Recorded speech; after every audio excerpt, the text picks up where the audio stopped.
ఎస్సీలను A B C D గ్రూపులుగా వర్గీకరించాలని గత 1994 నుంచి 30 సంవత్సరాలుగా మాదిగ ఉపకులాలు పోరాటాలు చేస్తున్న విషయం ఉమ్మడి ఆంధ్రప్రదేశ్ నుంచి విభజిత ఆంధ్రప్రదేశ్ వరకు అన్ని రాజకీయ పార్టీలకు, ప్రజాస్వామ్యవాదులకు, మాదిగ ప్రజానికానికి తెలిసిందే. అయితే ఎస్సీలను ఏబిసిడి గ్రూపులుగా వర్గీకరించే విషయంలో సమన్వయం చేయాలని రాష్ట్ర వ్యాప్తంగా అనేక జిల్లాలు ఇప్పటికే తిరుగుతూ ఈరోజు అనంతపురం చేరుకోవటం అనేది జరిగింది. రాష్ట్ర ప్రధాన కార్యదర్శి కుంటిమద్ది ఓబులేసు, రాష్ట్ర ఉపాధ్యక్షులు రాచపల్లి రామాంజనేయులు, రాష్ట్ర కార్యదర్శి మద్దిలేటి, అదేవిధంగా సత్యసాయి జిల్లా అధ్యక్షులు రామాంజప్ప, అదేవిధంగా అనంతపురం జిల్లా అధ్యక్షులు శ్రీనివాసులు, మరి కోళ్ళ ఏసన్న, ఇంకా ఓబులేసు, ఇలా చెప్పుకుంటా పోతే చాలామంది ఇంకా పేరున మీడియాలో చెప్పడానికి ఇబ్బంది కాబట్టి వారందరూ కూడా ఈ రోజున వీళ్ళతో పాటు అనేక మాదిక సంఘాలు కూడా ఇక్కడ పాల్గొనడం అనేది జరిగింది. ఈరోజు మా ప్రధాన ఉద్దేశం ఏమిటంటే ఎస్సీలను ఏబిసిడి గ్రూపులుగా వర్గీకరించడం ద్వారా విద్యా, ఉద్యోగ, ఉపాధి, రాజకీయ సంక్షేమ రంగాల్లో సమన్వయం జరగటం ద్వారా మాదిగ ఉపకులాలకి, అంటే ఆంధ్రప్రదేశ్లో 59 కులాలు ఉంటే 59 కులాలకు సమన్వయం చెయ్యమని మా పోరాటం 30 ఏళ్ళుగా నడుస్తుంది.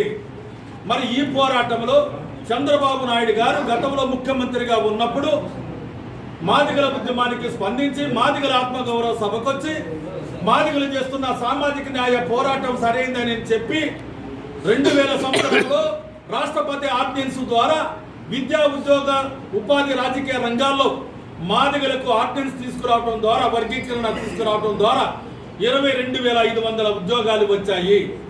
మరి చంద్రబాబు నాయుడు గారు మాదిగల్ని గుర్తించి సామాజిక న్యాయాన్ని పాటించి 22,500 ఉద్యోగాలు కల్పించింది చంద్రబాబు నాయుడు గారే. కాబట్టి మళ్ళీ చంద్రబాబు నాయుడు గారు అధికారంలోకి వస్తేనే మాదిగలకు సమన్వయం జరుగుతుందని చెప్పి నిన్నటి ఎన్నికల్లో ఆంధ్రప్రదేశ్లో 35 మాదిగ సంఘాలను వెంటబెట్టుకొని చంద్రబాబు నాయుడు గారు అధికారంలోకి వస్తేనే సామాజిక న్యాయం జరుగుతుందని మేము ఎన్నికల్లో మద్దతు ఇచ్చాం.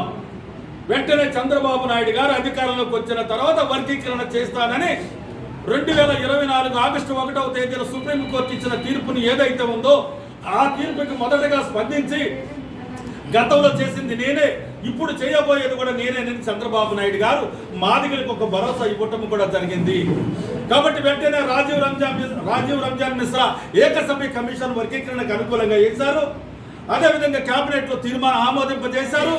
అదేవిధంగా అసెంబ్లీలో కూడా చర్చకు తీసుకొచ్చి వర్గీకరణకు మేము అనుకూలమని చెప్పేసి ఆ రోజు ప్రకటించడం కూడా జరిగింది. అందుకు చంద్రబాబు నాయుడు గారికి మేము ప్రత్యేక అభినందనలు కూడా చెప్పాం. కానీ మరి చంద్రబాబు నాయుడు గారు రాజీవ్ రంజాన్ మిశ్రా ఏకసభ్య కమిషన్ ఒక నివేదిక ఇచ్చింది.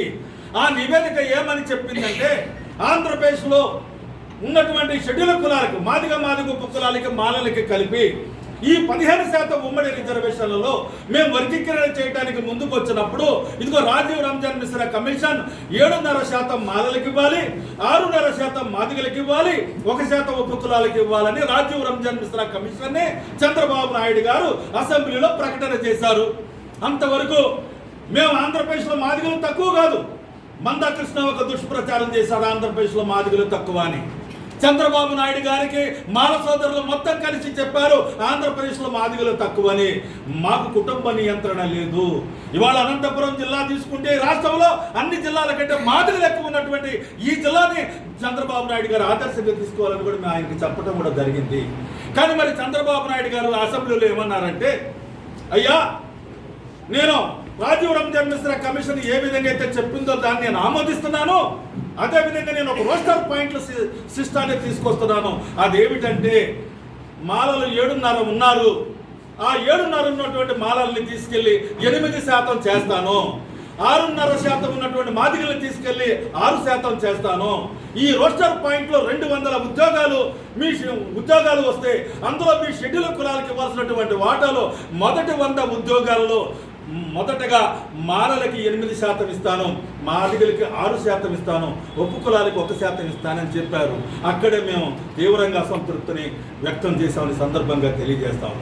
ఎందుకంటే ఆ 7.5 మాలలని 8 చేసినప్పుడు 6.5% ఉన్న మాదిగలు 7 కావాలి కదా. కాబట్టి 7.5ని 8 చేసినటువంటి చంద్రబాబు నాయుడు గారు 6.5ని 6 చేయటం ఇది మాదిగలకు అన్యాయం కదా. ఇంత మాత్రానికి మేము పోరాటం 30 ఏళ్ళుగా ఎందుకు చేసినట్లు, మీరు వర్గీకరణ చేసినట్లు ఎట్లా అవుతుంది? కాబట్టి వర్గీకరణ చేయటం అంటే 7 మాదిగలకి ఇవ్వటం, 7 మాలలకి ఇవ్వటం, అది సమన్యాయం చేయటం అవుతుంది. కాబట్టి సమన్యాయం చేయకుండా మాదిగలకి అన్యాయం జరుగుతూ ఉంటుంటే 30 ఏళ్ళుగా చంద్రబాబు నాయుడు గారు చేస్తారని నమ్ముకొని ఉంటే ఇదేమి సామాజిక న్యాయమని చంద్రబాబు గారిని ఈ సందర్భంగా మేము నిలదీస్తా ఉన్నాం. అంతేకాదు, చంద్రబాబు నాయుడు గారు ఓటు బ్యాంక్ రాజకీయాలు చూసుకున్నాడు తప్ప ఆంధ్రప్రదేశ్లో మాదిగలు పోరాడిన మాదిగలైతే ఫలితాలు అవకాశాలు మాలలకు ఇస్తే ఇది సామాజిక న్యాయం ఎట్లా అవుతుందని ఆంధ్రప్రదేశ్లో మాదిగలు మొత్తం అసంతృప్తిగా ఉన్నారని చంద్రబాబు నాయుడు గారి గత నెల 10వ తారీఖున నేను కలిసి ఆయనకి తెలియచెప్పడం కూడా జరిగింది. ఆయన మాదిగలు తక్కువ అని ఒక మాట అన్నారు. అప్పుడు నేను ఆయన వెంటనే ఒక మాట అన్నా, అయ్యా ఆంధ్రప్రదేశ్లో మాదిగలు తక్కువ కాదు, ఆంధ్రప్రదేశ్లో ఆది ఆంధ్ర మాదిగలను తీసుకెళ్లి సి గ్రూపులో మాల గ్రూపులో కలిపారు, ఆది ఆంధ్ర దగడలు తీసుకెళ్లి సి గ్రూపు మాల గ్రూపులో కలిపారు. ఆ విధంగా మీరు మాలను ఉద్దేశపూర్వకంగా ఎక్కువ చూపించి మాదిగలకు అన్యాయం చేస్తున్నారు.